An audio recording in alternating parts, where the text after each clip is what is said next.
Ang tugatog ng buhay. Kabanata 1461. Mayroon bang ibang tao sa hot spring? Walang ibang tao maliban kay Phoebe. So, dapat siya yun.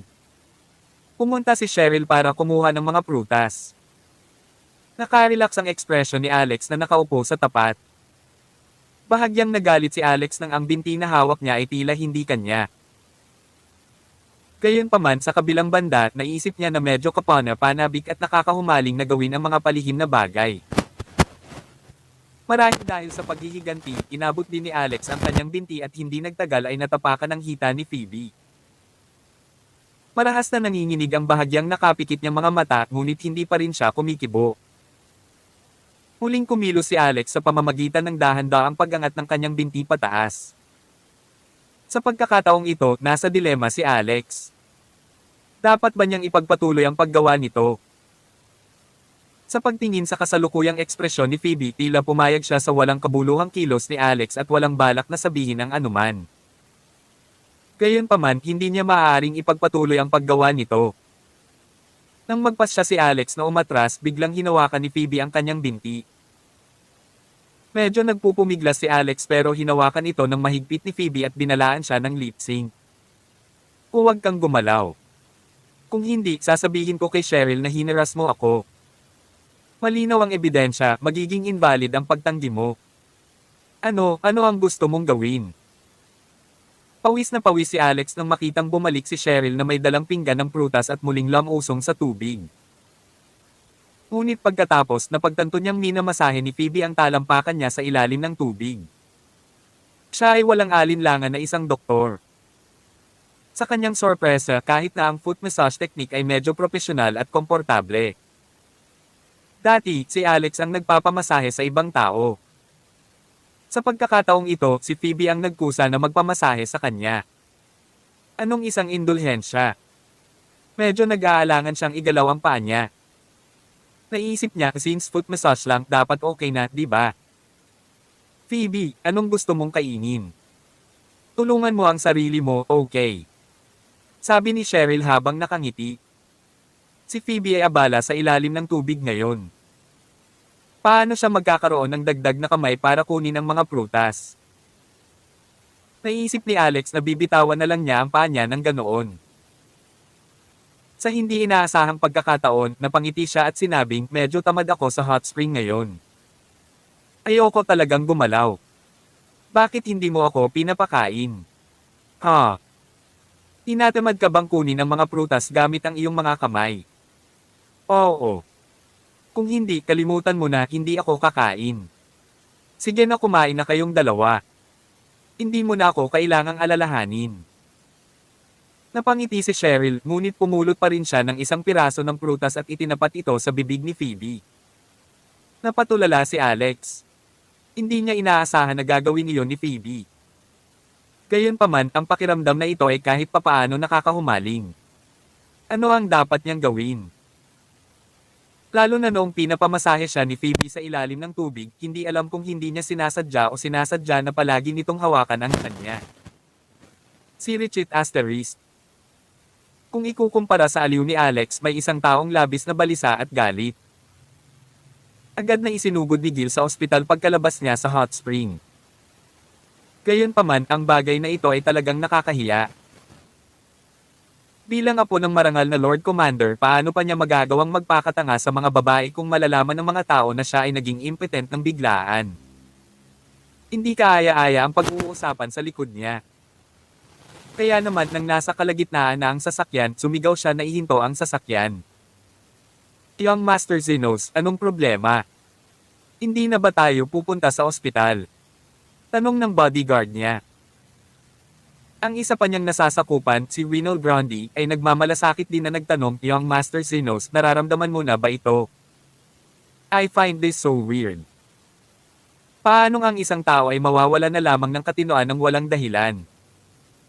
Hindi ko pa narinig ang tungkol dito. Tawag. I freak. I-click.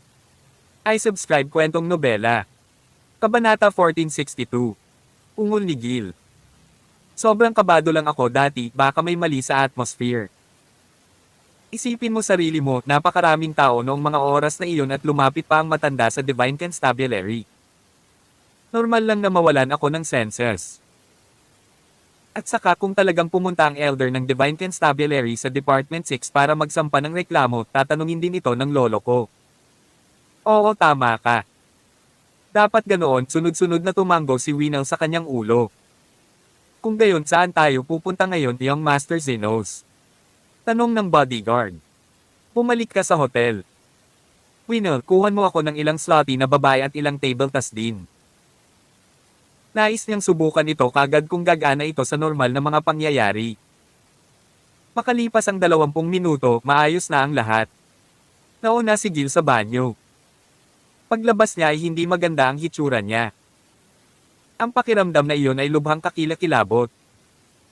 Gayunpaman, ang sumunod na nangyari ay naging sanhi ng kanyang pagkawasak. Binigyan siya ni Winel ng 2 babae.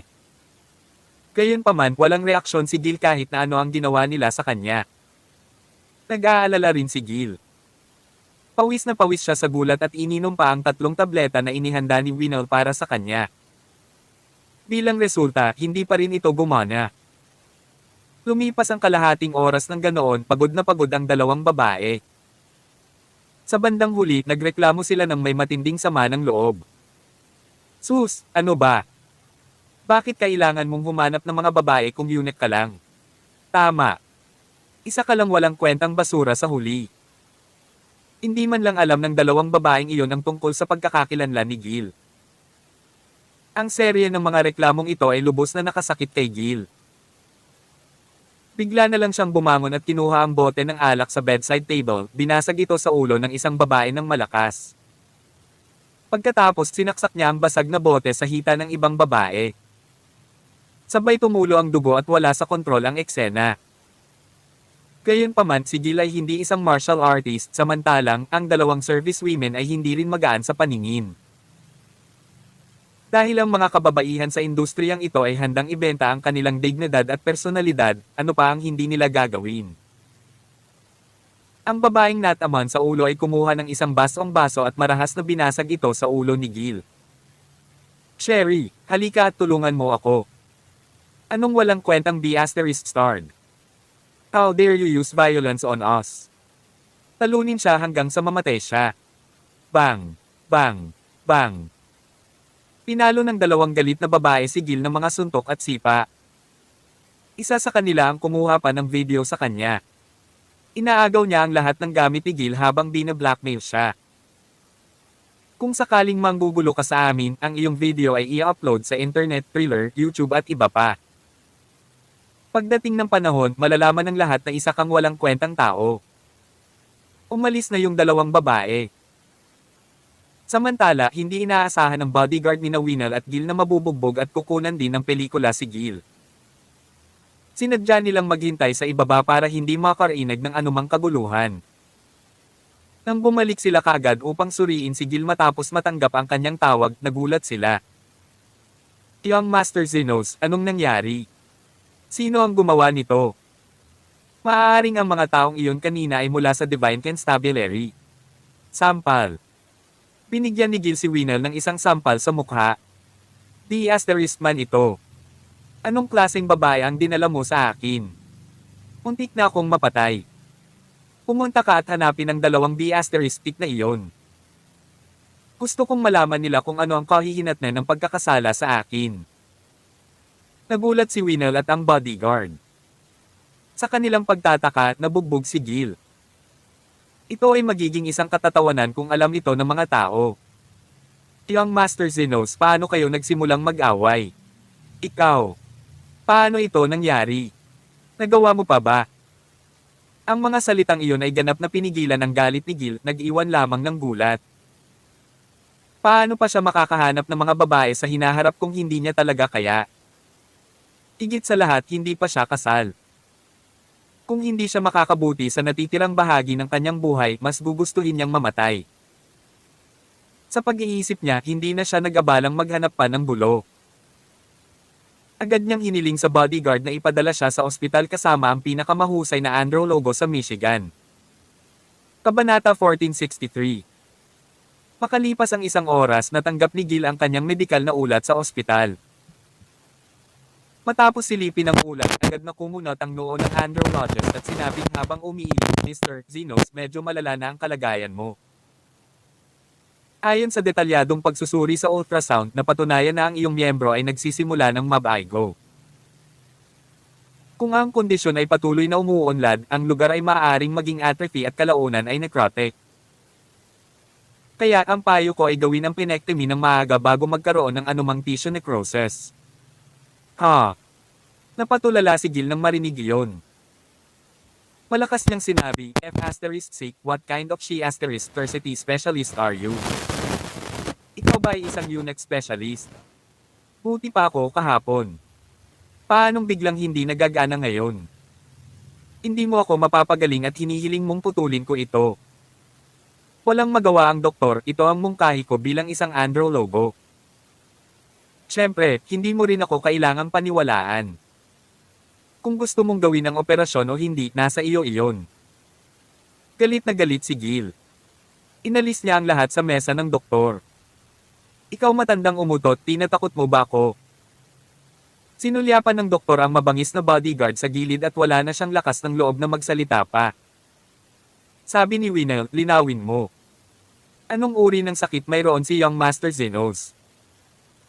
Sinabi ng doktor, ito ay isang napakabihirang functional disorder at napakakomplikado upang ipaliwanag ito. Nawala na niya ang pangunahing kakayahan ng kanyang miyembro. Ang mga nervyos nito ay nawala ang kanilang sensitivity at hindi magawang isagawa ang mga mensahe mula sa utak. Pagkatapos, haantong ito sa tissue necrosis at karagdagang impeksyon at pagbuho na maglalagay sa panganib sa kanyang buong katawan. So seryoso. Paano eksaktong nangyari? Maaaring maraming dahilan, ngunit iniisip ko na maaaring nauugnay ito sa isang hindi malinis na relasyon sa pagitan ng isang lalaki at isang babae. Tulad ng sinabi niya, ang labis na pagsusumikap at presyon ay magdudulot ng mga problema sa paggana. Kung ang iba pang mga pantulong na gamot ay ininom dati, ang mga pagkakataong mangyari ito ay mas malaki. Sa makatuwid para sa kapakanan ng iyong buhay, ang isang penectomy ay inirerekomenda na gawin ng maaga. **E. Ikaw ay isang D***man quack. Galit na galit si Gil. Paano ito magiging posible? Winel, hanapin mo ako ngayon ng espesyalista. Kumunot ang noo ni Winel. Tapos bigla niyang sinabi, oh. Bigla kong naalala na narinig ko mula sa Little Pepper mula sa pamilya Hoffer dati na may isang mahusay na doktor sa California na kilala bilang ang Immortal Doctor. Dalubhasa siya sa paggamot sa mahirap at komplikadong mga sakit. Ang sabi-sabi ay maaari pa niyang gamutin ang pagbubuntis ng isang lalaki. Hindi dapat maging mahirap para sa kanya na pagalingin ka, Young Master Zenos. Pagbubuntis ng lalaki. Totoo rin ba? Narinig ko na ito ay isang kalagim-lagim na fetus. D***man. May mga chismis pa nga na kaya niyang gamutin ang cancer. Napakagaling niya. Bilisin mo at hanapin mo siya para sa akin. Sige. Pupunta ako kaagad sa California. Si Richard ***. Malinaw na hindi alam ni Winel na ang Immortal Doctor na hinahanap niya ay si Alex talaga na nagpaikot kay Gil ng ganoon. Samantala, si Alex at ang iba ay tapos na sa hot spring bath. Hindi talaga naglakas loob na tingnan ni Alex si Cheryl nang makalabas sila. Noong una, gusto niyang asarin ang dakilang dilag, si Cheryl, sa hot spring. Sa kanyang pagtataka, sinira ni Phoebe ang kanyang plano. Naglalaro sila sa paa ng isa't isa sa buong oras. Ang pakiramdam ay medyo kapana-panabik dahilan upang makalimutan din ni Alex ang kanyang negosyo. Pagkalabas lamang ng pasukan ng 7 Mile Hot Spring, tinawagan ni Alex si Zachary. Tito Xavier, nasa Michigan ka pa ba? Kailangan kong gumawa ng report. Kailangan mong gumawa ng report. Anong klaseng report? Sinubukan ng isang may-ari ng hot spring na patologin sina Phoebe at Cheryl kasama ang apo ng Lord Commander ng Department 6 para makuha ang kanyang magagandang biyaya. Ano? Sinong may-ari ng hot spring? Wala na ba siya sa isip niya? Hindi ba niya nakita ang balita tungkol sa nawawalang anak na babae ng gobernador? How dare he act against the wind at this time? Pagkatapos nagmamadali siyang nagtanong, Miss Larson and Miss Coney, are you okay? Tawag. I pre. I-click. I subscribe kwentong nobela. Kabanata 1464. Medyo natatakot lang kami. Mabuti yan. Matapos makuha ni Zachary ang address at ang pangalan ay agad niyang pinuntahan ang bagay na iyon. Bilang resulta, hindi nagtagal pagkaalis ni Alex at ng iba pa, ilang grupo ng mga law enforcement team na kabilang sa iba't ibang departamento ang dumating sa 7 Mile Springs nang naaayon at tinatakan kaagad ang clubhouse. Natakot ang matabang amo at agad na tumakbo palabas para batiin sila, ngunit pagkatapos ay dinala siya ng ilang tao mula sa Divine Constabulary. Naaresto ka dahil sa tangkang pagpatay sa anak ng gobernador. Halos umihi ang matabang amo. Anong anak ng gobernador? Hindi ko pa nagawa. Maling tao siguro ang nakuha mo. Ako ay isang mamamayang sumusunod sa batas sa Amerika. Hindi mo kayang gawin ito sa akin. Gusto ko ng abogado. Ikinalulungkot ko, ang mga abogado ay walang silbi sa harap ng ating Divine Constabulary. Naliwanagan bigla ang matabang amo. Naalala niya ang sinabi noon ni Phoebe, nabanggit niya na isasara niya ang kanyang establishmento kinabukasan. Hindi pa nga kinabukasan, seliado na ang kanyang clubhouse. Hindi kaya anak siya ng gobernador. Huli na para magsisi si mataba nang maisip niya ang lahat sa sandaling iyon. Gayunpaman, mayroon pa rin siyang kislap ng pag-asa. Nang makitang malapit ang kanyang sekretarya, agad siyang sumigaw, Shani, kontaken kaagad si Winel Grundy at iligtas ako ni Young Master Zenos. Nauwi sa pagka-knockout sa pamamagitan ng isang sampal ng isang kapitan ng Divine Constabulary. Ang lakas ng loob mong asarin ang babae ni Elder Rockefeller. Walang makapagliligtas sa iyo. Si Richard Asterisk. Samantala, si Alex at ang iba ay nagtungo sa isang restaurant para sa hapunan pagkatapos nilang umalis. Binanggit ni Alex ang bagay sa Mercy Cancer Hospital. Dahil dito, napatulala si Cheryl. Alam ko ang tungkol sa Mercy Cancer Hospital. Ito ay itinatag 6 na taon na ang nakalilipas. Ang pangulo ay si Professor Seamus Wilson na nag-publish ng mga artikulo sa mga internasyonal na medikal na journal. Binigyan niya pa kami ng mga lecture noong mga araw ko sa universidad. Hindi kailanman inaasahan ni Alex na magkakaroon ng ganoong relasyon sina Seamus at Cheryl. Umiti siya at sinabing kung malaman niya na nag-lecture siya sa isang immortal doctor, matatawa siya sa panaginip niya. Sinabi ng matandang umutot na iyon na mananatili siya sa ospital upang maging subordinate mo at sinabi kung hahayaan kitang magdesisyon sa iyong sarili. Matapos makinig sa taya sa pagitan ni na Alex at Seamus, naramdaman ni Cheryl na bahagyang hindi patas si Seamus. Ayon sa kasalukuyang mga medikal na pamantayan, ang late-stage cancer ay talagang isang terminal na sakit. Paano niya nalaman na mayroon ka nitong mahimalang tabletang tulad ng rejuvenation pill? Siguradong pinangunahan mo siya. Sabi ni Alex, nauna siyang sumunod sa akin. Tama lang, nabayaran ko siya. Pero dahil naging guro mo siya, hahayaan ko na siya sa pagkakataong ito. Hindi ko sasabihin ang anumang bagay tungkol sa pagkawala ng ospital at ituturing ko iyon bilang kanyang kontribusyon sa kanyang sariling medikal na karera. Tumango si Cheryl. Narinig ko ang tungkol sa kanyang teorya sa paggamot sa kanser dati. Sa katunayan, ito ay katulad ng kung ano ang natutunan ko mula kay Sir Extraordinaire. Kung maaari nating pagsamahin ang tradisyonal at modernong gamot kasama ang mga pamamaraan ng paggamot ng Zarveco, sa palagay ko ay maaari nating malampasan ang problema ng kanser. Cheryl, sa oras na iyon ang iyong pangalan ay mabubuhay sa mga edad at maaari kang makatanggap ng hindi bababa sa 3 Nobel Prize. Inggit na sabi ni Phoebe. Siya ay isang doktor din. Imposibleng hindi maiinggit ang gayong karangalan. Si Cheryl ay nananatili sa hotel nitong ilang araw at babalik na siya sa California bukas. Nagkataon na bumalik din si Alex sa California kaya napagkasunduan nilang sabay silang umalis bukas. Si Phoebe ang nagmaneho ng sasakyan at ibinaba muna si Cheryl sa hotel. Pagkatapos magpaalam sa silid ng hotel at iwan siya, lihim na sinabi ni Phoebe kay Alex, napakabait mo sa girlfriend mo. Hindi lang binigyan mo siya ng Immortal Doctor's Legacy, ngayon ay binigyan mo pa siya ng ospital na nagkakahalaga ng bilyong dolyar.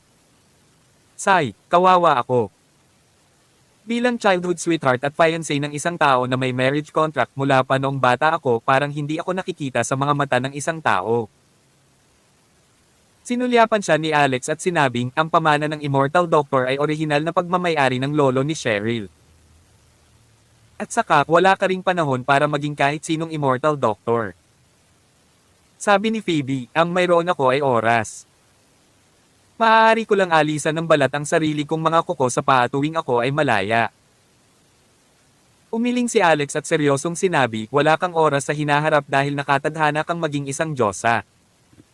Kabanata 1465. Diyosa.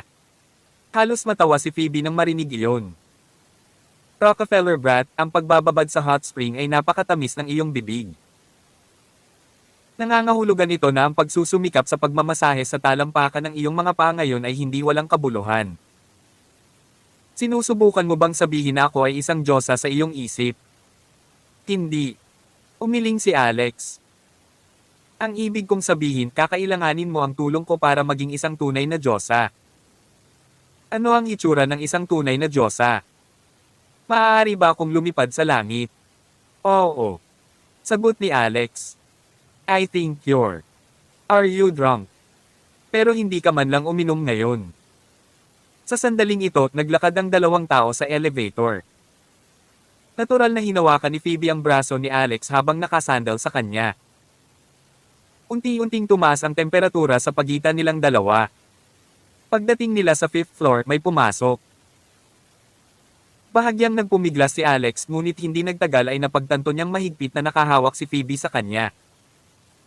Itinaas pa niya ang kanyang ulo at nagreklamo, ano ang mali? Hindi mo man lang binitawan ang paa ko ngayon. Hindi ko man lang mahawakan ang braso mo ngayon. Pare-pareho kayong mga lalaki. Hindi mo aaminin na ginagawa mo ito pagkatapos mong gawin. Nagtatakang lumingon sa kanila ang dalawang lalaking kakapasok lang. Hindi na nakaimik si Alex at hindi na siya nagpumiglas. Nang makarating ang elevator sa ground floor, hinaila ni Alex ang kamay ni Phoebe at mabilis na lumabas ng hotel. Kung tutuusin ay hindi siya comfortable sa palagiang pagtitig ng dalawang lalaki kanina na para bang isa siyang hamak na nakikisama sa labas. Anong kinakatakutan mo? Hindi nga tayo kilala ng dalawang yan, sabi ni Phoebe habang tumatawa.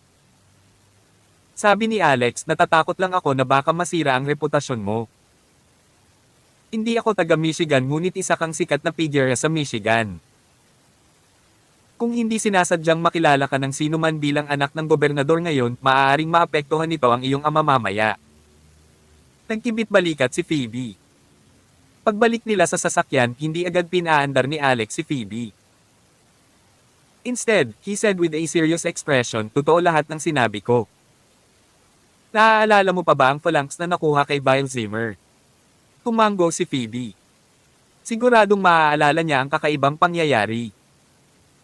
Gayunpaman, ang phalanx ay nawala ng bigla at nagkaroon ng aksidente sa kanyang pamilya. Iba't ibang mga bagay ang nangyari kaya wala siyang oras para isipin ang tungkol sa phalanx.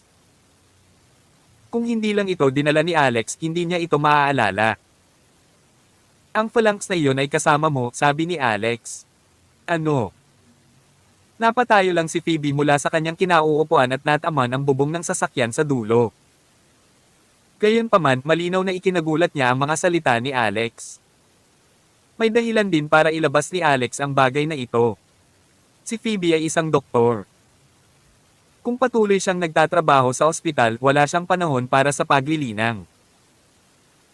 Kung gusto niyang itaas ang kanyang cultivation sa Spirit Severing stage sa loob ng 3 taon, isa lang itong biro. Sa kabilang banda, kung nakita ni Yuno na hindi naabot ni Phoebe ang yugto ng Spirit Severing sa loob ng 3 taon, tiyak na sasakupan niya ang kanyang katawan. Kaya naman, kinailangan siyang bigyan ni Alex ng kaunting pressure. Dahan-dahan niyang sinabi, tama. Ang phalanx na iyon ng hintuturo ay nasa iyong katawan na ngayon at nakapatong sa iyong hintuturo. Agad namang itinaas ni Phoebe ang daliri at tinignan ito. Gayunpaman, hindi niya makita ang kahit katiting na anomalya sa kanyang daliri hanggang sa ginamit ni Alex ang kanyang espiritual na kapangyarihan para ituro ang kanyang hintuturo. Sa susunod na segundo, isang madilim na gintong liwanag ang nagmula sa hintuturo ni Phoebe at hindi mabilang na ron ang lumabas sa kanyang daliri. Napatulala si Phoebe habang nasasaksihan ang eksena. Tumingin siya kay Alex na kinakabahan. Pagkatapos tumayo siya sa kinauupuan niya at sinunggaban si Alex. Tawag. I-freak. I-click. I-subscribe kwentong nobela. Kabanata 1466. Ano ito? Paano nakapasok ang phalanx ng bangkay na ito sa katawan ko? Magkakaroon ba ng anumang problema? Hindi ko maintindihan kung paano nangyari ito. Bahagyang hindi mapakali si Alex nang tumalo ng mainit at mabangong katawan ni Phoebe sa kanyang yakap. Gayunpaman, hindi niya kailangang matakot sa puntong ito, di ba? May nabanggit lang akong phalanx. Kung sasabihin ko bang may babaeng multo na nananatili sa katawan mo, makakatulog ka pa ba ng maayos? Kaya naman, maaari lamang subukan ni Alex ang kanyang makakaya upang ayusin ang kanyang talumpati upang mabawasan ang psikolohikal na presyon na dinala sa kanya sa bagay na ito. Tinapik niya ang likod niya at sinabing, huwag kang matakot. Ito ay isang magandang bagay sa iyo. Alam mo ba ang pinagmulan ng phalanx? Ito ay isang beses sa isang buhay na pagkakataon. Isang pagpapala na ikaw, Phoebe Larsen, ay nilinang sa loob ng 100 taon. Iyan ang phalanx ng isang Diyosa. Ngayon ay pinagsama na ito sa iyong daliri, nangangahulugan ito na magkakaroon ka ng pagkakataong maging isang Diyosa. Ang terminong Diyosa ay isang pagnanasa para sa maraming kababaihan kabilang si Phoebe. May mga Diyosa ba talaga sa mundo? Siyempre. Kung hindi, paano mo ipapaliwanag ang daliring ito? Sabi ni Alex. Ngunit ang mga pagkakataon ay palaging may kasamang kaunting panganib. May sumpa sa daliri ng Diyosa na ito. Sa makatuwid, kailangan kong tulungan kang linangin upang maabot ang yugto ng Spirit Severing sa loob ng 3 taon. Kung hindi, malalagay ka sa panganib. Anong klaseng panganib? Kamatayan ba? Hindi ka mamamatay pero mawawalan ka ng konsensya at baka maging vegetative na tao sa hinaharap. Ngunit huwag kang mag-alala dahil sa tulong ko tiyak na maaabot ko ang yugto ng Spirit Severing sa loob ng 3 taon upang maalis ang sumpa. Pero paano kung hindi ko magawa? Dahil ba wala kang ibang paraan para iligtas ako? Unang sinabi ni Alex ang mga katagang iyon para ma-pressure siya kaya tumanggo siya. Bahagya pa ring nabigla si Phoebe. Inawakan niya si Alex at hindi binitawan. Ano ang yugto ng Spirit Severing? Saang stage ka na ba ngayon? Pagkatapos ay nag-uusap ng matagal ang 2 tao sa loob ng sasakyan. Sa huli, sinabi ni Alex, tuturuan kita ngayon ng isang cultivation technique na angkop para sa iyo.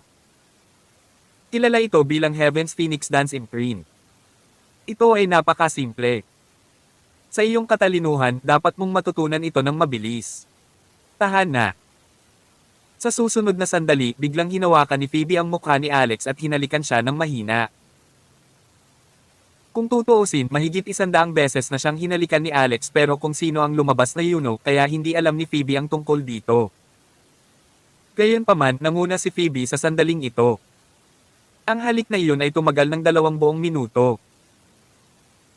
With a determined tone, she said, alam kong immoral ang agawin ng boyfriend ng sarili kong matalik na kaibigan pero mas nauna kitang kilala kaysa kay Cheryl at mas maaga pa ang kasal namin. So, hindi naman talaga ako nang aagaw diba? Pinakamahalaga, paano kung hindi ako makaligtas sa 3 taon? 3 taon na lang ang natitira at wala pa akong karelasyon.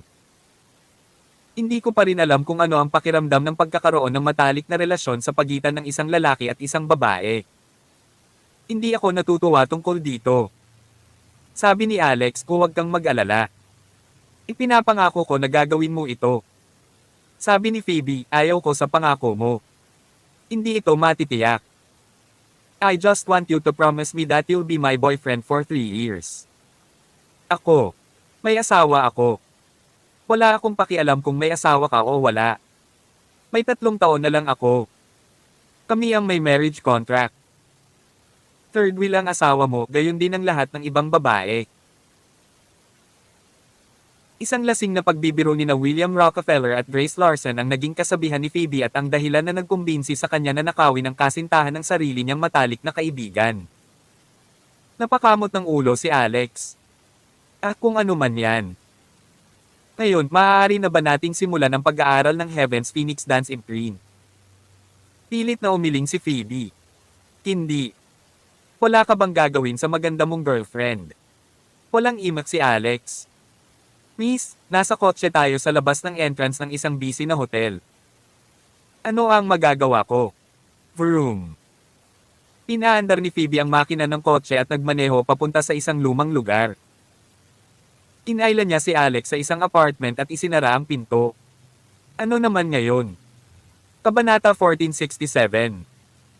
Nakasandal sa pinto si Phoebe na namumula ang mukha at mapang-akit na mga mata. Napahawak pa siya sa laylayan ng palda niya gamit ang isang kamay. Natuyo ang bibig ni Alex nang makita ang eksenang ito. Si Phoebe ay nanliligaw sa kanya mula noong mainit na bukal hanggang ngayon. Kahit na ang isang 70 o 80 taong gulang na lalaki ay maaaring hindi makayanan ito, hindi pa banggitin na siya ay isang masiglang tao na may normal na paggana. Bahagyang napigilan lang ni Alex ang udyok sa kanyang isipan nang maisip niya si Dorothy. Nang makaamoy siya ng alak, bahagyang nagulat siya nang sabihin niya kanina ka lang lasing sa pagmamaneho. Saglit na nagulat si Phoebe. Kumunat ang noo niya at sinabing coward. Masyado kang nainom. Duwag. Kalimutan mo na, tuturuan kita sa susunod. Jerk. Ako. Ang pagiging duwag ng 2 beses at isang jerk ay lubos na ikinagalit ni Alex. Ang patuloy na pag-uudyok ni Phoebe ay agad na nagukit sa antas ng pangangatwiran at salpok sa kanyang isipan. Rockefeller brat, Rockefeller brat. Umiling si Phoebe. Sa wakas ay nahimatay na siya nang hindi na niya makayanan ang pasanin. Pagkalipas ng 5 segundo, muli niyang binuksan ang kanyang mga mata. Gayunpaman, ang mga mata na iyon ay naging walang katulad na pagkagulat at pagkalito. Yuno.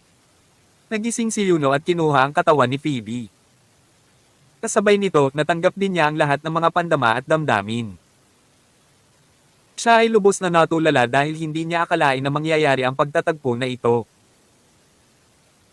Bilang mismong marangal na Diyosa, maraming sinaunang santo at henyo ang gustong pakasalan siya ngunit hindi nila ito magawa.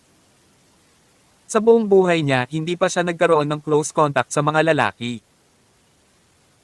Dahil dito, kitang-kita niya ang kaligayahan ng isang babae dahil angkinan niya ang katawan ni Phoebe. Kung ito lamang ay itinuturing na kaligayahan. Bahagya siyang pumiglas ngunit walang epekto. Hindi rin matatag ang kanyang espiritu. Umalis ka agad. Hindi pinaalalahanan ni Yuno si Alex pero pinili niyang umatras ng tahimik para mapanatili niya ang kanyang dignidad at ituring na lang niya itong bangungot. Sa katunayan, walang nangyari, tama ba? Gayunpaman, ang katotohanan ay hindi siya nakabalik sa mahimbing na pagtulog ng ilang sandali. Anong gagawin ko? Bakit ito nangyayari? Sa huli, matagumpay na nakatulog si Yuno. Si Richit Asterisk. Si Phoebe ay natutulog. Nang si Alex na sa wakas ay kumalma na naman, ay napatingin sa gulo sa harapan niya, napakamot siya ng kilay. Hindi niya ito pinagsisihan. Sa totoo lang, may kutob siya na may mangyayari sa pagitan nila ni Phoebe kapag nasa hot spring sila. Gayunpaman, hindi niya inaasahan na ang mga bagay ay magiging mabilis. Matapos dahan-dahang ilayo si Phoebe sa kanyang katawan, nakita niya ang banyo at naligo. Pagkatapos matyaga siyang tumingin sa paligid ng bahay. Sa gulat niya, may nakita siyang napakapamilyar dito, ito ay isang aircraft model. Tawag. I-Freak. I-Click. I-Subscribe kwentong nobela. Kabanata 1468. Ito ay ang ginawa niya sa kanyang sarili noong siya ay bata pa. Ibinalik niya ang mga hilaw na materyales mula sa isang paglalakbay sa Hong Kong kasama ang kanyang mga magulang. Pagkatapos noon, ginawa itong finished product at niregalo kay Phoebe noong siya ay dalaga pa. Noon kasi, ang ambisyon niya ay maging isang babaeng piloto paglaki niya. Inabot ni Alex ang model habang bahagyang ngumiti. Talagang magical ang takbo ng buhay. Sa tagal ng pag-ikot, nabunggo pa rin ako sa lambat mo, bulong ni Alex nang maramdaman niyang muli ang alon sa kanyang puso. Tama iyan. Ako ang iyong Buddha at iyong munting unggoy ay hinding-hindi makakatakas sa aking palad. Hindi alam kung kailan nagising si Phoebe, niyakap niya si Alex mula sa likod. Ang mainit nitong katawan ay dumaikit sa kanya ng walang harang. Habang itinuturo niya ang modelo ng sasakyang panghimpapawid, nagpout siya at sinabing, ito ang pinakapangit na regalo na natanggap ko noong 13 taong gulang ako. Pero, ito rin ang paborito ko at ngayon, ikaw ang paborito kong lalaki. Inawakan ni Alex ang mukha niya at nakasimangot na sinabi, kung tama lang ang naaalala ko, nabanggit mo na hindi mo ako gusto. Hindi mo ba alam na ang mga babae ay pabago-bago? Maya-maya lang ay nagring ang phone ni Alex. Sa unang tingin, ito ay isang tawag mula kay Cheryl. Habang nagkatinginan sina Alex at Phoebe, biglang tumahimik ang kapaligiran. Makalipas ang ilang segundo ay sinagot ni Alex ang tawag. Hello, Cheryl. Alex, nakauwi ka na ba? Kakarating ko lang. Ini-off ni Phoebe ang kanyang telepono at hindi ko alam kung nasa bahay siya o wala. Hindi na muling mahihirapan ang babaeng ito, tama ba? Sa panahong ito, sunod-sunod na nahuli si Phoebe sa mga aksidente. Bahagyang nataranta ang mga tao. Sinulyapan ni Alex si Phoebe at sinabing malamang naubusan na ng baterya ang phone niya. Huwag kang mag-alala, nakauwi na siya. Pinauwi ko muna siya at naupo pa sa bahay niya sandali. Nagsisinungaling ang lalaki nang ibuka niya ang kanyang bibig. Sabi ni Cheryl, kung ganoon ay gamaan ang loob ko. Manam, huwag kang mag-alala. Magpahinga ka. Teka lang, patuloy ni Cheryl, kanina lang nandito si Phoebe kaya medyo nahiya akong sabihin iyon. Ano ito? Ako, hindi ako makatulog. Gusto mo bang sumama? Medyo malamig ang kama. Malinaw itong narinig ni Phoebe at halos tumawa siya ng malakas. Halatang-halata na ang intensyon ni Cheryl sa kanyang pahayag. Sa huli, nakahanap ng dahilan si Alex at tinanggihan siya. Matapos ibaba ang telepono, sinaktan siya ni Phoebe at sinabing, dapat ngayon ka lang nangako sa kanya. Kahit na ninakaw ko ang boyfriend niya, I don't wish she would hate me because of this. Si Cheryl ay may buhol sa kanyang puso kaya hindi namin dapat ipaalam sa kanya na kami ay na-hook up. Sabi ni Alex, walang mate at tago magpakailanman sa mundong ito. Sinabi ni Phoebe, maghahanda ako bago lumabas ang sikreto. Anong klaseng paghahanda? Ang paghahanda para tanggapin niya ako. Ito ay isang bargain para sa iyo. Noong gabing iyon, itinuro ni Alex ang Phoenix Dance imprint ni Phoebe the Heaven. Maliban doon, napagtanto ni Alex na pagkatapos ma-deflower si Phoebe, hindi nito napinsala ang kanyang cultivation foundation. Sa halip, napagtanto niya na ang kanyang mga meridian ay napaka-espiritual, tulad ng isang pamilyar na dami ng enerhiya na lumalangoy sa kanyang katawan. Sa isang mas malapit. Pagkakakilanlan, ito pala ay bakas ng enerhiya na nakapaloob sa sirang chaos bead. Simula kailan ito napunta sa kanyang mga meridian? Di kaya'y mula sa intimate contact ngayon lang. Paano kung subukan ko ulit? Inawakan ni Alex ang kanyang baba habang tuwang-tuwa na nakatingin kay Phoebe. Kabanata 1469. Sa ikalawang araw, sinamahan ni Alex si Cheryl na umuwi. Noong una ay pumayag si Phoebe na puntahan sila, sinabi ni Alex na gusto niyang subukan ulit pero kagabi. Bilang resulta, sinubukan nila ito hanggang madaling araw at talagang hindi siya magising. Natatakot din siya na baka may mapansin si Cheryl. Well, magaling ding doktor si Cheryl. Ngayong natuto na siya ng mga medikal na kasanayan mula kay Gilherm, nasasuri pa niya ang kondisyon ng katawan ng isang tao sa pamamagitan ng third eye. Pagdating ng oras, masasabi niya sa isang sulyap ang ginawa niya kagabi. Sa panahong iyon, ang lahat ay mahirap ipaliwanag. Sa daan, nasabi ni Alex na medyo may hinanakit si Cheryl. Napangiti na lamang siya muli matapos ang aktibong pagsasabi ni Alex ng dalawang biro. Anyway, kamusta ang tatay mo? Biglang naalala ni Alex na ang ama ni Cheryl ay kumilos bilang isang matchmaker para sa Young Master ng Witch Doctor sect noong nakaraan, ngunit siya ay pinarusahan ni Alex bilang isang resulta. Pinakain siya ni Alex ng parasitic worm at inutusan pa siyang lumuhod sa libingan ng kanyang yumaong asawa. Gayunpaman tila halos nakalimutan na niya ang bagay na ito. Marahang umungol si Cheryl at sinabing huwag mong pag-usapan ang lalaking iyon. Natigilan si Alex. Ano ang nangyayari? Hindi ba siya lumuhod sa libingan ng iyong ina? Dahil dito, sinabi ni Cheryl na ang kanyang ama ay talagang pumunta sa libingan ng kanyang ina upang magsisi kanina dahil sa banta ng parasitic worm. Isa pa, umuwi pa siya at umiiyak araw-araw. Napaniwala ang lola ni Cheryl sa kanyang mga salita. Kung tutuusin, biological son niya ito at ilang taon na silang hindi nagkikita. Nang makita siyang pinahirapan ng parasitiko na uod, naging malambot ang puso niya at nakiusap para sa kanyang anak. Sa huli, inalis ni Cheryl sa kanya ang parasitic disease sa tulong ni Gilherm. Gayunpaman, hindi niya inaasahan na ibabalik niya ang pera sa matandang babae. Naskampa niya at kinuha ang mahigit $3 milyong bago nawala. Galit na galit ang matandang babae kaya 3 araw siyang walang ganang kumain. Pinalo pa ni James ang kanyang dibdib. Galit na galit siya kaya tumaas ang blood pressure niya. Sabi ni Alex, kailangan mo ba ng tulong ko? Sa tingin ko sa mga tao ng Divine Constabulary na nag-iimbestiga sa kanya, tiyak na mahahanap nila siya. Saglit na nag-alinlangan si Cheryl. Sa huli, umiling siya. Kalimutan mo na.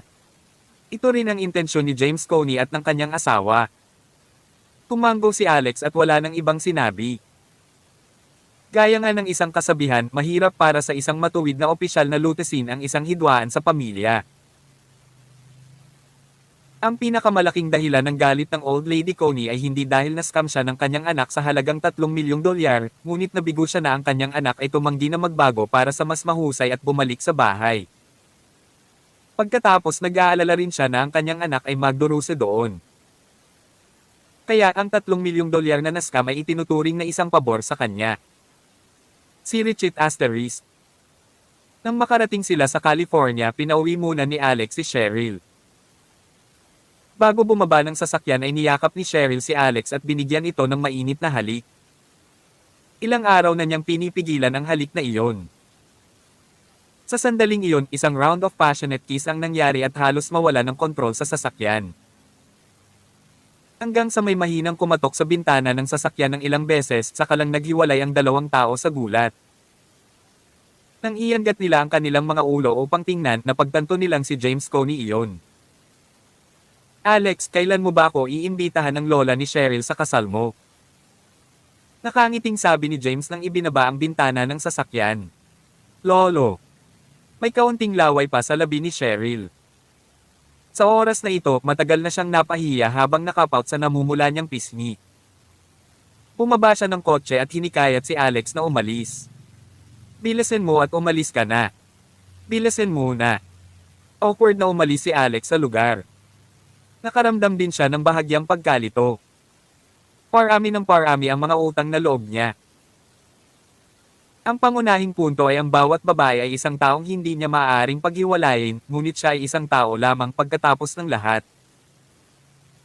Nang dumating ang mga taong tulad ni Grace Larson at James Coney upang himukin ang kasal, paano niya sasagutin ang mga ito? Hindi nagtagal, nakauwi na siya. Pangunahing mayroon siyang 2 bagay na dapat asikasuhin pagkatapos bumalik sa California. Una, kinailangan niyang gumawa ng rejuvenation pill para inumin ng clown na si Quincy Zapkins. Ito ang kalagayan ni Xenior. Sa kabilang banda, hiniling na niya sa kanyang lolo na si Geronimo na palayain ang tao. Ito ay dapat na isang napakasimpleng bagay sa kanyang tulong. Pangalawa, ito ay tungkol sa iba pang nabasag na chaos bead. Tawag. I-Freak. I-Click. I-Subscribe kwentong nobela. Kabanata 1470. May malakas na enerhiya sa nabasag na butil. Ang cultivation ni Alex ay napakahina noon kaya hindi niya kayang tiisin ang lakas sa butil. Gayunpaman, naisip niya na maaari niya itong subukan ngayon. Itinago niya ang nakakalat na butil ng kaguluhan sa isang lihim na lugar. Nang siya ay nasa loob ng 100 metro ang layo mula sa butil sa pagkakataong ito, ang labi ng chaos bead sa kanyang isip na palasyo ay nag-vibrate kaagad. Aalamin ko kung ano ang nakatago sa butil na ito. Inilabas ni Alex ang butil. Huminga siya ng malalim. Pagkatapos pinakondense niya ang kanyang mental power para dahan-daang hinaplos ang butil. Boom! Tarat-tarat. Sa sumunod na segundo, isang gininto ang liwanag ang biglang lumabas sa butil. Maraming kakaibang rune ang pumailan lang at nabuo ang isang globo, sabay-sabay na binalot si Alex sa loob nito. Samantala, naririnig ni Alex ang isang mataimtim na pag-awit. Pagsamba kay Avalokitesvara ang Bodhisattva, Mahasattva na siyang dakilang mahabagin. Nahulog siya sa isang kakaibang espiritual na mundo. Sa harap ng kanyang mga mata ay isang napakalaki at walang hangganang estatwa ng Buddha na nakahiga sa lupa. Ano ang bagay na ito? Si Richit Asterisk. Kasabay nito, nagpaikot-ikot si Winel Grundy at natagpuan ang Asher Storm of Thousand Miles Conglomerate upang mahanap ang Miracle Doctor para kay Gil Zenos. Ang taong nagpakilala sa kanya kay Asher ay ang anak na babae mula sa pamilyang Hoffer ng Michigan na nagtrabaho bilang isang abogado, Rhea Hoffer. Siya rin ang babaeng nagkusa na habulin si Asher kanina. Mayroon siyang palayaw na tinatawag na Little Pepper sa Michigan na nagpapahiwatig na siya ay isang napakahirap na kalaban sa mga demanda. Nasa maselang estado na ngayon ang dalawa sa pangungumbinsi ni Waltz at Alex. Higit sa lahat, bahagyang hindi napigilan ni Asher ang pagtugis ni Rhea at malapit na siyang matamba ng kanyang pagnanasa. Personal na dinala ni Rhea si Winel sa Hells Angels at ipinakilala siya kay Asher. Gusto mo bang pagalingin ni Master Rockefeller ang iyong kaibigan? Bahagyang nagulat si Asher. Bago ito, hindi niya alam ang layunin ng pagbisita ni Rhea ngayon. Anong klaseng sakit? Sabi ni Winel, hindi niya maramdaman ang miyembro niya. Hindi siya maaaring magtayo at hindi maaaring gawin ang gawaing iyon sa mga babae. Kumunot ang noo ni Asher. Medyo nakaramdam siya ng kawalan ng galang kay Alex sa paghiling sa kanya na alagaan ang isang pasyente na may ganitong uri ng karamdaman. Agad niyang tinanggihan ang kanyang kahilingan. Agad na nagbago ang ekspresyon ni Winel. Ikaw si Asher Storm, tama ba? Narinig ko na kayo dati. Kilala ka bilang hari ng underworld ng California pero sa totoo lang isa ka lang ordinaryong hitman at lapdog. Sino ka para tanggihan ako? Alam mo ba kung sino ang taong gustong gamutin ni Master Rockefeller ang kanyang karamdaman? Siya ay isang pag-iral na talagang hindi mo maaaring masaktan. Bilisan mo at kunin ang sinumang Master Rockefeller na magpagaling kay Young Master Zenos. Kung hindi niya kakayanin ang mga kahihinatnan ng pagkakasala sa kanya at ang iyong Thousand Miles Conglomerate ay matatapos din. Ang Michigan ay isang malaking lungsod. Dahil dyan, maraming tao mula sa Michigan ang minamaliit ang mga tao ng California, iniisip na lahat ng tao mula sa California ay isang bansang bumpkin. Isa sa kanila si Winel. Higit pa rito, nagmula siya sa isang marangal na pamilya na may malawak na kayamanan at nasa likod pa niya si Gil. Kaya, mababa pa ang tingin niya sa Thousand Miles Conglomerate. Ang mga salitang sinabi niya ay sobrang nakakatakot. Naramdaman pa niya na isang malaking pagpapala para kay Master Rockefeller ng Thousand Miles Conglomerate na pagalingin ang sakit ni Gil. Ito ay isang kapalaran kaya ang mga matalinong tao ay dapat hawakan ang pagkakataong ito ng mahal. Umisi si Asher.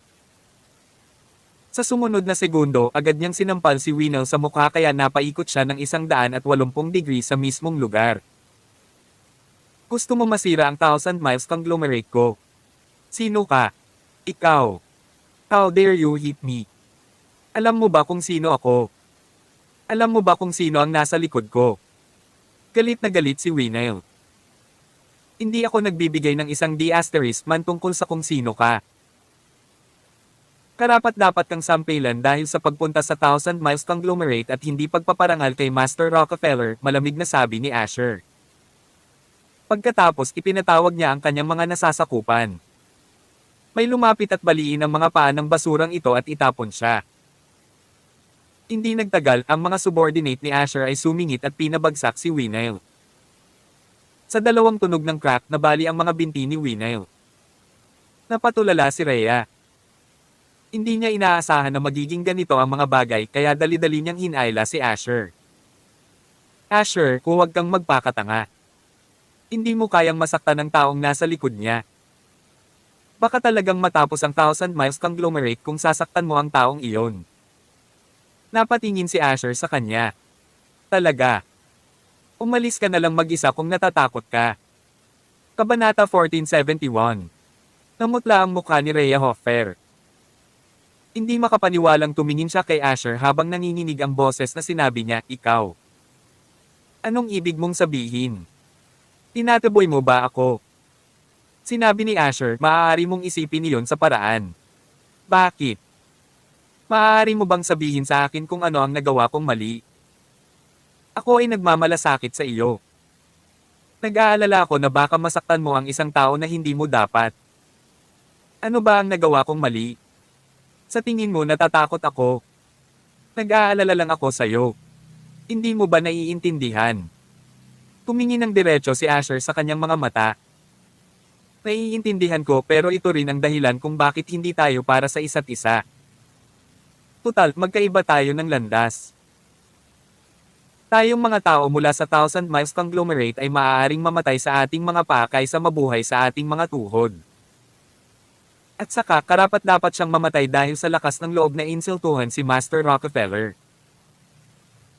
Pagkatapos niyang magbigay ng pahayag ay inutusan niya ang kanyang mga nasasakupan na paalisin kaagad si Winel sa pasukan. Ikaw. Hindi ka talaga makapaniwala. Sigaw ni Rhea. Iniimbitahan mo ang isang kalamidad na mangyari sa Thousand Miles Conglomerate. Alam mo ba kung sino ang nasa likod ni Winel? Ito ay apo ng Lord Commander mula sa Department 6. Pwede ko bang tanungin kaya mo bang masaktan siya? Natigilan si Asher. Hindi niya inaasahan na ang nasa likod ng kalaban ay si Lord Commander. Sa pagkakataong ito, napakamot siya ng noo. Kung ganito ang kaso, tila hindi talaga kayang saktan siya ng Thousand Miles Conglomerate. Samantalang si Winel, bali ang magkabilang paa at tumilapon sa labas ng pasukan. Galit na galit siya at sumigaw, sinasabi ko sa inyo, tapos na kayong lahat. How dare you break my leg? Hintayin mo na lang ang galit ni Young Master Zenos at Lord Commander sa inyo. Ang iyong Thousand Miles Conglomerate ay masisira sa lupa. Talaga. Sa sandaling ito, isang marangyang sports car ang pumasok mula sa labas at huminto sa harap ng pasukan. Isang napakagandang dilag na nakasuot ng pulang-pulang tradisyonal na damit ang lumabas sa kotse. Ito ay walang iba kundi ang CEO ng Thousand Miles Conglomerate na si Waltz Floor. Pagkababa ng sasakyan ay dahan-dahan itong lumapit sa kanya habang nakatingin sa kanya. Nakikinig ba ang Panginoong Komandante sa isang maliit na karakter na tulad mo? Habang sinasabi niya iyon, tinapakan niya ang putol na binti ni Winel gamit ang kanyang high heels. Sa pagpuwersa, napasigaw si Winel sa sakit. Arg! Pakawalan! Bitawan mo yang paa mo. Sino ka? Sinabi ni Waltz, ako ang CEO ng Thousand Miles Conglomerate, Waltz Floor. Ikaw si Waltz Floor. Mahusay makinig dito, ako si Winel Grundy at dumating ako sa ngalan ni Young Master Zenos. Si Young Master Zenos ay apo ng Lord Commander mula sa Department 6. Ngayon, isa lang ang pagpipilian mo. Papuntahin ng Master Rockefeller ng iyong kumpanya sa Michigan para gamutin ang Young Master Zenos na yon. Pagkatapos nito, kailangan mong sirain ang martial arts ni Asher Storm at putulin ang lahat ng kanyang mga paa. Kung hindi, kayong mga tao. Oh. Bago pa matapos magsalita si Winel ay hinigit na ni Waltz ang braso niya. Tapos yung kabilang braso naman. Ang apo ng Panginoon Commander, tama ba? Kilingin sa kanya na makita ako ng personal. Matapos gawin ang lahat ng ito, pumasok si Waltz sa Hells Angels na naka-high heels. Narinig lang niya ang sinabi ni Rhea kanina. Umiling siya kay Rhea at sinabing tama si Asher. Ang aming Thousand Miles Conglomerate ay isang matigas na mani. Mamamatay lamang tayo sa ating mga paa kaysa mabuhay sa ating mga tuhod. Mukhang hindi pa rin kilala ni Miss Hoffer ang kapatid ko. Mas dadami pa ang mga alitan kung magsasama kayong dalawa ng pilit. Miss Hoffer, sa tingin ko dapat mo na lang siyang bitawan. Ha? Natarante talaga si Rhea. Miss Flor, ikaw ang CEO ng Thousand Miles Conglomerate. Paano mo hahayaan ang iyong emosyon na humadlang? Hindi ito isang problema tungkol sa pagiging matigas o hindi, sa halip, ito ay isang problema tungkol sa kung ang buong Thousand Miles Conglomerate ay ibagsak. Tinawayan ni Waltz ang kamay niya. Ito ang problema natin. Pagkatapos nito, tinawag niya ang 2 tao mula sa Hells Angels. Kayong mga lalaki, mangyaring tingnan si Miss Hoffer sa labas. Kumakabog ang dibdib ni Rhea dahil sa galit.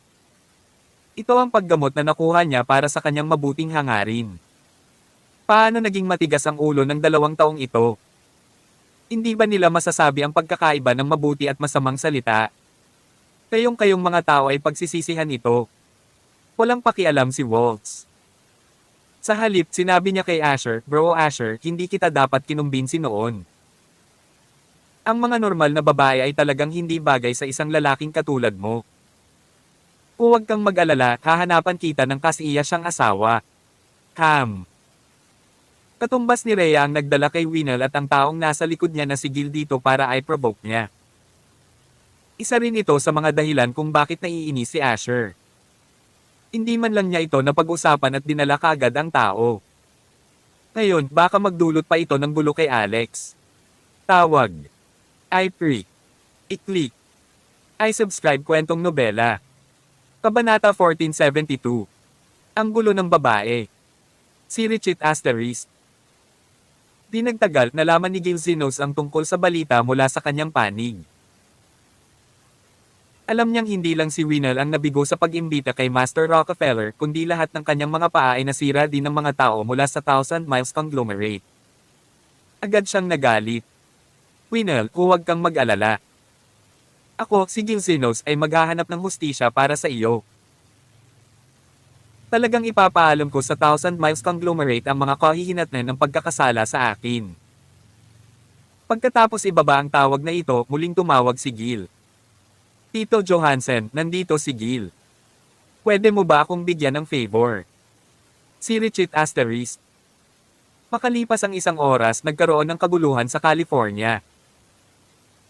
Mahigit sa 100 opisyal na departamento ng California ang nagsasagawa ng mga inspection sa Thousand Miles Conglomerate.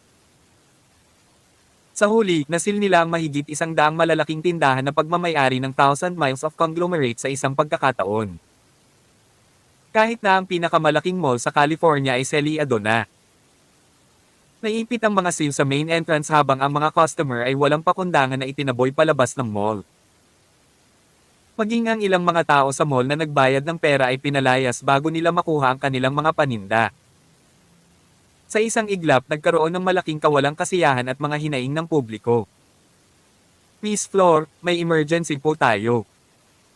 70% ng ating Thousand Miles of Conglomerate na negosyo ay nabuklod na. Ano ang dapat nating gawin?" "Miss Flor, ang mga opisyal ng gobyerno ay pumunta pa sa kumpanya upang suriin ang aming mga account, sinabi na pinaghihinalaan nila kami ng pag-iwas sa buwis." "Miss Flor." Nakaupo si Walt sa unang upuan ng meeting room. Sa sandaling ito, sunod-sunod na masamang balita ang dinadala ng kanyang mga nasasakupan. Gayunpaman, hindi siya natatakot na para bang ang lahat ay nasa ilalim ng kanyang kontrol. Hindi nagtagal, may dumating para gumawa ng panibagong ulat. "Miss Flor, ang ilan sa mga senior executive ay nagmungkahi na magbitiw. Ano ang dapat nating gawin?" "Ano?" Agad namang tumalon si Asher. "Ang kumpanya ay nasa pinakamahirap na panahon ngayon, ngunit may gustong mag-resign." "Sinong senior executive ang gumawa nun?" "Babaliin ko ang mga paa nila." Tinawayan ni Waltz ang kamay niya. "No big deal. Naaprubahan." Sabi ni Asher, "Waltz, kinahayaan mo lang sila ng ganyan. Hindi ba yun isang murang bargain para sa kanila?" Umiling si Waltz. "Hindi namin mapipilit ang lahat na tumayo kasama namin. Kung sino man ang gustong magbitiw at maghanap ng mas magandang trabaho sa ibang lugar, malaya silang umalis. Ngunit ako, si Waltz Flor, ay maglilinaw ng maaga, ang mga aalis ngayon ay may blacklist ng Thousand Miles Conglomerate at hindi uupahin ng Thousand Miles Conglomerate at ng ating mga kolyadong unit anumang oras sa hinaharap. Ang mga salitang iyon mula kay Waltz ay ipinasa, ngunit ang mga taong nagmungkahi na magbitiw ay hindi ito isinapuso. Magsasara na ang kumpanya mo. Sinong mag-aalaga pa kung dito tayo nagtatrabaho? Sa paglipas ng panahon, dumami pa ang masamang balita tungkol sa kumpanya, pag-iwas sa buwis, sapilitang pagbili at pagbibenta, paggamit ng madilim na puwersa ng underworld para gumanti at makaapekto sa normal na operasyon ng negosyo pati na rin ang kaguluhan sa lipunan. Bumuhos ang lahat ng balitang ito at humihingal sila. Ang lahat ng ito ay nagpaalala sa kanila ng Rockefeller Group noong isang taon. Noon, ang Rockefeller Group ay bumababa at pagkatapos ay lumipat ito mula sa isang first-class na grupo sa isang pangalawang rated na grupo. Pagkatapos nito, dumami ang mga empleyadong nag-resign dahil lahat ay natatakot na madamay, lalo na ang middle at upper management. Sa kabaligtaran, ang mga manggagawa sa mababang antas ay hindi gaanong naramdaman. Kung may mahuli, hindi ito ang turn ng mga taong nasa ilalim ng klase. Kung gusto nilang magbitiw, hindi pa huli na maghintay hanggang sa tuluyang magsara ang kumpanya. Nang ang lahat ay nanunood kay Waltz kung paano niya haharapin ang krisis, ilang tao mula sa Department 6 ang pumasok sa meeting room. Sino si Waltz, Floor? Pumangon ka at sundan mo kami. Ang nagsalita ay si Uncle Johansson na tinawagan ni Gil para humingi ng tulong. Nasa 40 taong gulang siya at tinawag siyang Lennox Johansson, isa sa mga commander sa Department 6. Kabanata 1473. Sino kayong mga tao? Sino ang nagpapasok sa inyo? Anong klaseng lugar ito sa tingin mo? Umalis ka na dito ngayon din. Ang mga taong maaaring sumali sa pulong na ito kasama si Waltz ay ang ganap na nangungunang pamamahala ng Thousand Miles Conglomerate. Sila ang mga pangunahing tao at mayroong maraming martial artists sa kanila. Nang makita ang ilang lalaking nakaitim na pumapasok at tinawag si Waltz, ang CEO, na umalis kasama nila, agad na tumayo ang isang martial artist. Smack! Gayunpaman sa susunod na segundo, isang sampal ang dumapo sa kanyang mukha. Ang taong gumawa nito ay si Lennox Johansson. Ang taong ito ay may isang pares ng malalaking mata at isang baluktot, maliit na bibig. Sa unang tingin siya ay isang taong makikitid. Bumagsak sa lupa ang martial artist na isang director matapos makatanggap ng sampal mula kay Lennox. Sa isang kalabog, iniluwa niya ang isang bibig ng mga bumagsak na ngipin at dugo na ikinagulat ng lahat sa eksena. Hindi lamang ang mga taong ito ay naglakas loob na pumasok, ngunit sila ay nang ahas na gumamit ng karahasan. Gayunpaman, ang Thousand Miles Conglomerate ay hindi isang ordinaryong kumpanya. Paanong hindi sila nakakita ng dugo noon nang mag-isa nilang kontrolado ang underworld ng California? Sa sandaling iyon, ang karamihan ng mga direktor ay tumayo at chided. Tumigil ka. Sino ang nagbigay sa iyo ng permiso na bugbugin ang mga tao dito? May dumating. Patay na ba ang mga security guard at bodyguard? Kunin ang ilang mga lalaki na ito. Ang taong sumigaw ay isa sa mga pangunahing shareholder ng Thousand Miles Conglomerate. Dati siyang mabuting kapatid ni Lord Lex Gunter na handang ipagsapalaran ang kanyang buhay at paa para sa kanya. Siya si Zenon yan. Gayunpaman, pagkasabi niya noon ay muling bumukas ang pinto ng conference room. Isang figure ang lumipad at tumama ng malakas sa conference table. Bam! Tumura ang nasa mesa ng isang subo ng dugo. Bumilis ang tibok ng puso ni Waltz at sumabog sa galit dahil hindi na niya ito napigilan. Ang tao ay talagang si Asher. Bro Asher, okay ka lang. Pumalon si Waltz sa conference table at tinulungang bumangon si Asher. Kagad kumuha siya ng healing pill at itinapat ito sa bibig ni Asher. Nakatitig siya sa mga taong nasa harapan niya at malamig na sinabi, sino ang gumawa nito? Ako to. Ano ngayon? Isang lalaking nasa early 30s ang pumasok mula sa labas ng entrance. Nauna siya sa mahabang buhok at nakasuot ng katulad ni Lennox at ng iba pa.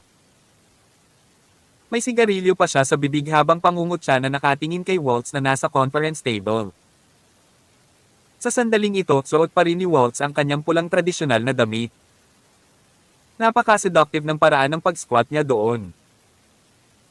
Bilang karagdagan sa kanyang mga napakagandang tampok, ginawa nitong mawala ang mga tao sa kanilang sarili sa walang katapusang ligaw at magarbong mga kaisipan. Karapat-dapat kang mamatay. Wala akong pakialam kung sino ka, magbabayad ka. Habang malakas na tinatapakan ni Waltz ang conference table, nadurog ang kalahati ng table sa ilalim ng kanyang paa. Sinisingil niya ang mahabang buhok na parang multo, patuloy na iniikot ang kanyang katawan sa hangin habang nagpapalabas ng malakas na hiyawan. Ito ay ang kanyang natatanging kakayahan, Moon of the Nine Revolutions. Hehe, Duty, medyo kawili-wili ka. Ngunit ang iyong Thousand Miles Conglomerate's greatest chieftains ay parang langgam sa aking mga kamay. Ikaw, isang babae, ang lakas ng loob na lumaban sa akin. Nang mapanood ng mahabang buhok na kabataan ang nakakasakit na tindig ni Waltz, hindi siya nagpakita ng kahit kay-titing na takot. Sa kabaligtaran, siya ay apoy na mata. Dahil gustong kalabanan siya ng napakagandang babae, kaya niyang hiyain at samantalahin ito sa pamamagitan ng paghawak at pagyakap sa kanya habang inaaway siya. Iniluwa niya ang sigarilyo at iniunat ang isang braso para idiin patungo sa bahaging iyon ng Waltz. Lalong naging matigas ang mga mata ni Waltz. Ang kanyang mahabang binti ay pinutol ng marahas.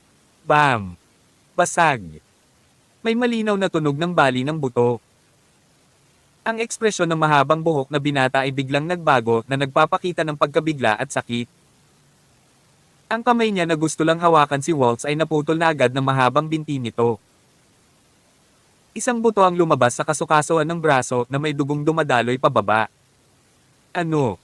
Tawag. I-freak. I-click. I-subscribe kwentong nobela. Kabanata 1474. Ikaw ay isang kalahating hakbang na Grandmaster. Paano ka magiging malakas? Ilang hakbang paatras ang mahabang buhok hanggang sa dumampi ang likod nito sa dingding. Nakahawak siya sa putol niyang braso na may maputlang mukha. Sabay-sabay na nagulat ang ilang tao mula sa Department 6. Nagkaroon sila ng maling impormasyon. Ayon sa impormasyong mayroon sila, si Asher Storm ang pinakamalakas na martial artist ng Thousand Miles Conglomerate at siya ang may control sa underworld ng California. Maliban kay Asher, walang ibang magagaling na martial artist. Para naman kay Waltz Floor, dapat lamang siyang maging intermediate royal na martial artist. Paano siya naging isang half-step grandmaster? Kayong mga tao ay karapat-dapat na mamatay para sa pagpasok sa Thousand Miles Conglomerate at pananakit sa aking mga tao. Pumayaw si Waltz na may surging aura. Sa oras na ito, ang iba pang mga shareholder at senior executive ng Thousand Miles Conglomerate ay humanga sa malakas na aura ni Waltz. Nagpalakpakan ang lahat para sa kanya. Makapangyarihang Miss Floor! Makapangyarihang Miss Floor! Nanlamig ang mga mata ni Lennox nang sumigaw siya ng mahigpit, presumptuous. Waltz Floor, how dare you saktan ang mga tao ng Department 6 ko? Paano ka dapat parusahan? Lumuhad ka agad at aminin ang iyong kasalanan. Kung hindi, papatayin ka namin ng walang pag-aalinlangan. Department 6. Lumiit ang mga mag-aaral ni Floor. Nang tanungin si Alex ng tatlong partido sa tirahan ng mga Zimmer noong huling pagkakataon, naruroon sa eksena ang Lord Commander mula sa Department 6 at nakipag-away kay Geronimo Melves. Ang lakas ng martial honor ay nagulat sa lahat ng naruroon. Maging si Pangulong Melves ay walang kapare sa kanya. Samantala, maraming tao sa pinangyarihan ang hindi nakarinig ng pangalan ng Secret Department, Department 6.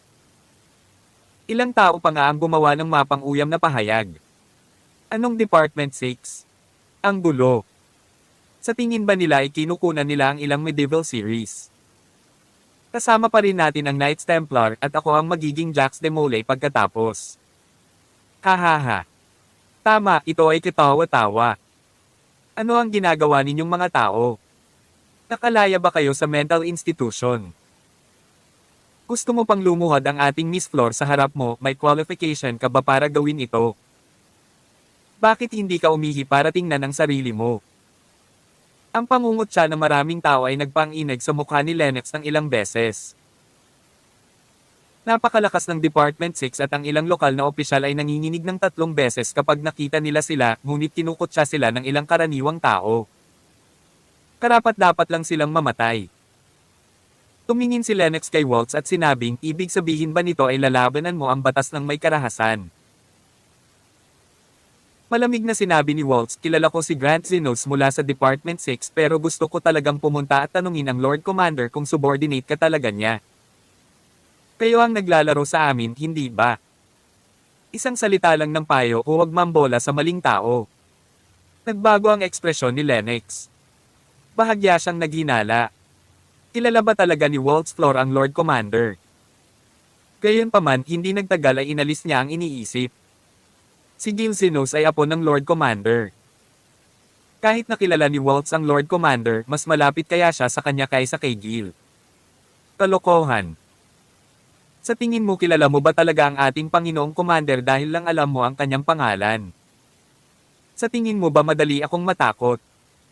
Sinabi ni Waltz, well, maaari mong subukan. Napakunot noo si Lennox at sinabing, Waltz Flor, huwag mong linlanggan ang iyong sarili. Bibigyan kita ng dalawang pagpipilian. Una, ibigay mo si Dr. Rockefeller at sundan mo ako para lumuhod sa harap ni Young Master Gil Zenos para humingi ng tawad. Pangalawa, ang iyong 1,000 miles conglomerate ay ganap na itapon at lahat ng mga senior executive ay makukulong. Umiti si Flor.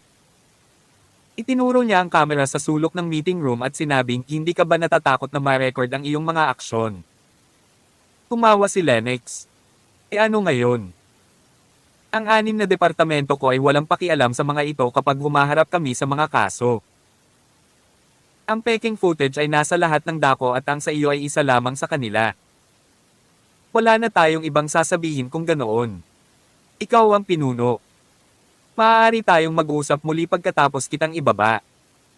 Gumawa ng instant na desisyon si Waltz na mag-strike ng matapang. Ginamit ni Waltz ang Moon of the Nine Revolutions upang ibagsak kaagad si Lennox. Gayunpaman, ang ilang lalaking nakaitim sa tabi ni Lennox ay naglabas ng kanilang mga baril sa sandaling ito. Bang! Bang! Bang! Sa hindi inaasahang pagkakataon, nagpaputok sila ng baril kay Waltz nang walang pag-aalinlangan. Nagulat ang lahat sa eksena. Nagulat sila nang may mga baril ang mga taong iyon. Higit pa rito, naglakas loob pa silang magpaputok sa lugar. Ang mga taong ito ay talagang walang takot. Waltz. Sigaw ni Asher. Gusto niyang sumingil para iligtas siya ngunit nasugatan siya ng husto. Paano kaya siya makakarating sa oras? Kabanata 1475. Tumigil ang mga putok ng baril na nag-iwan lamang ng patay na katahimikan sa pinangyarihan. Tiningnan ni Lennox ang nahulog na si Waltz na may panghahamak sa kanyang mga mata.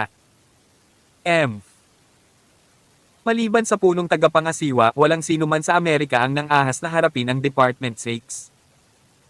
Isa kang tanga para lumaban sa amin. Huwag mong sisihin ang sino man kung mamatay ka dahil may death wish ka.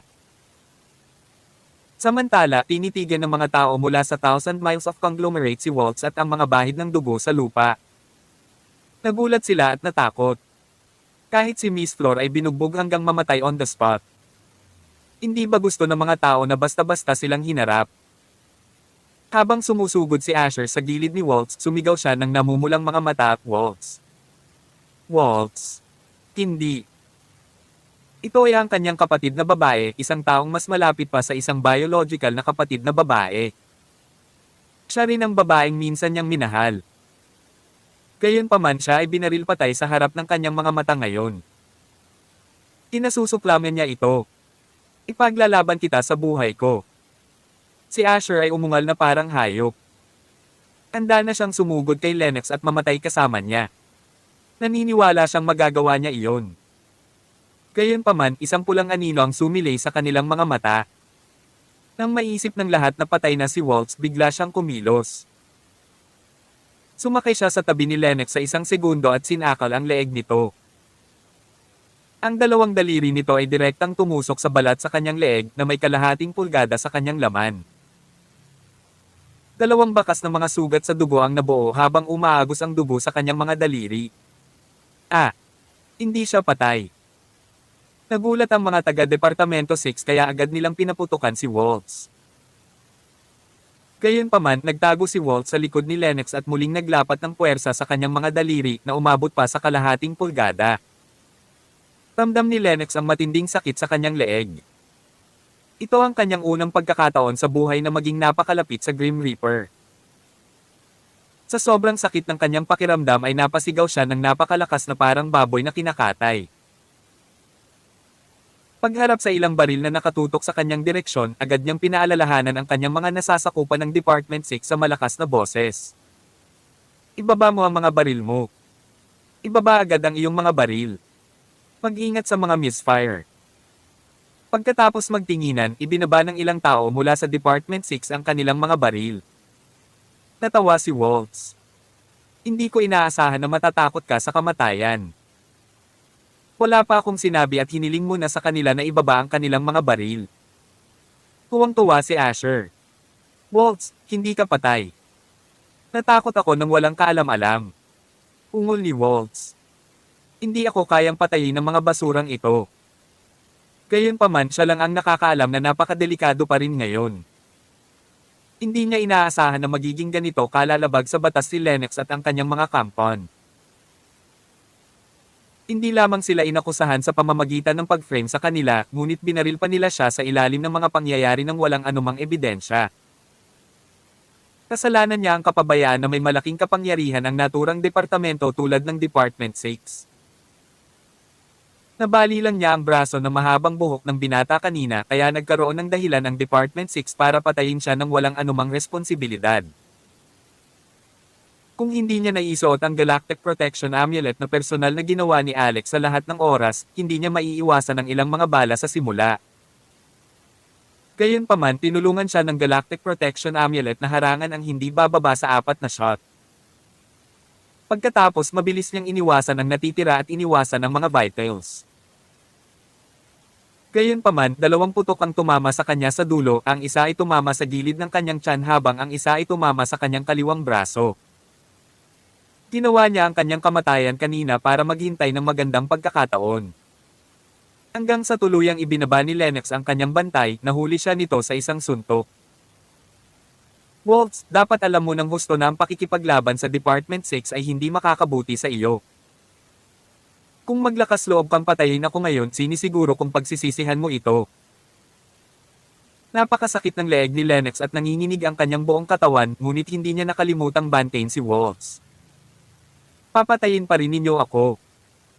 Ano pa ba ang maaari kong pagsisihan? Ang pagpatay ng isa ay katumbas ng halaga at ang pagpatay ng 2 ay isang magandang bargain. Ikaw. Hayaan mo akong maging tapat sa iyo. Nasa labas lang ang pangunahing tropa ng Department 6. Ang mga putok ng baril kanina ay malamang na nag-alerto sa kanila at malapit na silang maniningil dito. Kung papatayin mo ako ngayon, mamamatay kayong lahat dito. Bang! Bang! Pagkasabi niya nun, may 2 malakas na tunog. Ang salamin na bintana sa silangang bahagi ng meeting room ay nabasag ng husto ng kung sino at bumukas. 2 mabigat na armadong lalaking nakaitim ang pumasok. Thud! Thud! Thud! Nang marinig ang tunog ng 3 lata na nahuhulog sa lupa, isang malaking bahagi ng tear gas ang bumahos sa buong meeting room sa isang kisap mata. Kagad pagkatapos, malalakas na yabag ang nagmula sa labas ng pinto. Dumating na nga ang pangunahing tropa ng Department 6. Patumbahin ang lahat ng mga target. Patayin ang lahat ng mga rebelde. I execute ang Waltz floor on the spot. Till death.